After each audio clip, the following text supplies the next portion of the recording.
सही में कहा था वो दीना भैया हे आना माया तय कर ले वो हो गया हावन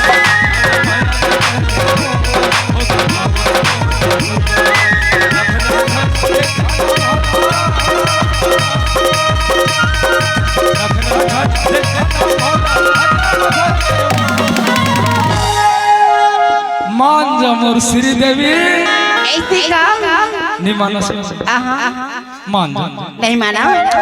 अरे आना माया तय कर ले वो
मान जा।